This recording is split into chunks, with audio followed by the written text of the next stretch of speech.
तव्हांखे अपडेट कयूं। Breaking news आहे। करमपुर लिंक रोड ते लैंड क्रूज़र जो मोटरसाइकिल सां टक्कर थियो आहे। हादसे जे नतीजे में 2 भाइरनि समेत 3 ॼणा अजल जो शिकार थी विया आहिनि। अफ़सोसनाक ख़बर तव्हां सां शेयर कयूं पिया। करमपुर मां लिंक रोड ते लैंड क्रूज़र जो मोटरसाइकिल खे टक्कर लॻो।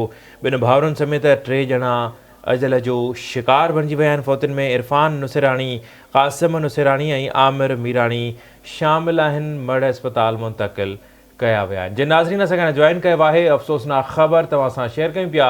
करमपुर लिंक रोड तां, जिते हादसे में 2 भाउरनि समेत 3 ॼणा अजल जो शिकार बणिजी विया आहिनि। तव्हांखे अपडेट कयूं। अहम ख़बर आहे। हादसो पेश आयो आहे।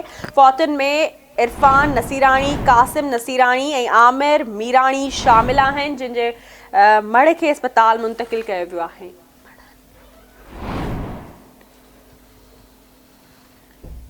तव्हां सां ख़बर शेयर कयूं पिया। ब्रेकिंग न्यूज़ आहे। करमपुर लिंक रोड ते लैंड क्रूज़र ऐं मोटरसाइकिल विच में टक्कर थियो आहे। 2 भाइरनि समेत 3 ॼणा अजल जो शिकार थी विया आहिनि।